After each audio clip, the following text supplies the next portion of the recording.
All right, let's shrink down to an absolutely microscopic scale today. We're going on a tour of one of the most complex, bustling environments in the entire universe, the human cell. It is literally a living city that exists inside every single one of us. Okay, just to get a sense of scale here, look at this number, 40 trillion. That is the rough estimate of how many cells are working together right now to make up your body. Your heart, your brain, your skin, it's all built from these tiny, tiny blocks of life. And to really wrap your head around just how small we're talking, picture this. If you were actually standing inside one of these cells, like we are on our little tour today, you would be thousands of times shorter than a single grain of salt. It's this busy, kind of alien-looking landscape, just teeming with activity. So here's our map for the tour. First, we'll get our bearings, a little welcome to the cell. Then we'll check out the city's infrastructure, its walls and framework. After that, it's off to the industrial core, the protein factory. Then we'll see how the city gets its power and how it moves things around. And finally, we'll meet the cleanup crew. Okay, first stop. Just look around you. All these massive, intricate structures are everywhere, and each one looks like it has a very specific job. It honestly feels like something out of a science fiction movie, but this is all happening inside you as we speak. So these big, sculpture-like things we're seeing, they're called organelles. And the easiest way to think about them is like this.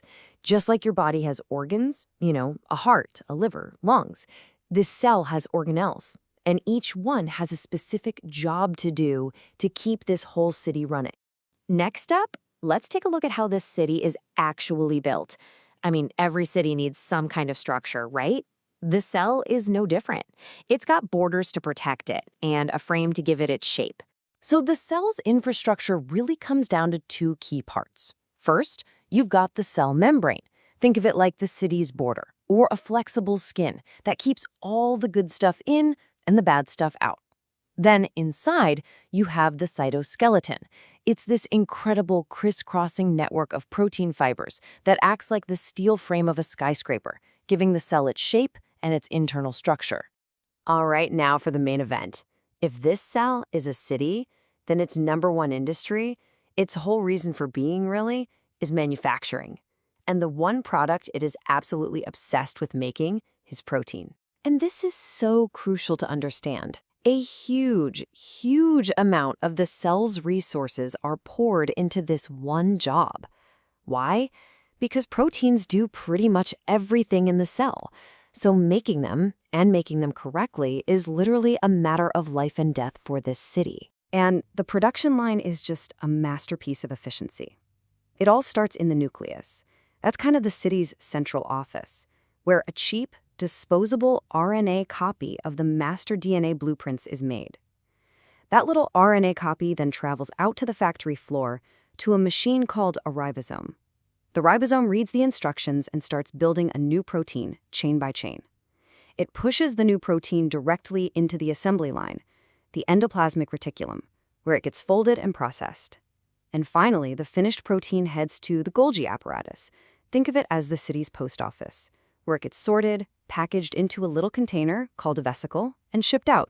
Okay, but all of that manufacturing, all that activity, it requires two things: a ridiculous amount of energy and a way to move all those goods around the city.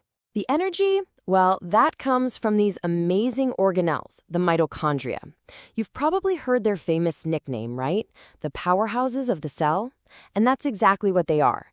They're the power plants, taking in nutrients from food and converting it into the energy that fuels every single thing we've talked about. So we've got the power, but what about the shipping?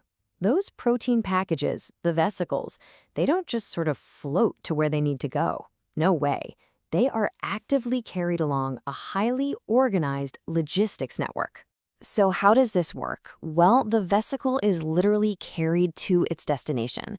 The feet mentioned here belong to a motor protein called kinesin, and it physically walks along these tracks inside the cell, pulling its cargo behind it. It is just incredible to picture it. So the kinesin walks along these tracks called microtubules. But here's the really cool part. This isn't a permanent transit system. The cell can build new tracks exactly where they're needed. That's a process called polymerization. And then when the job is done, it can tear them down.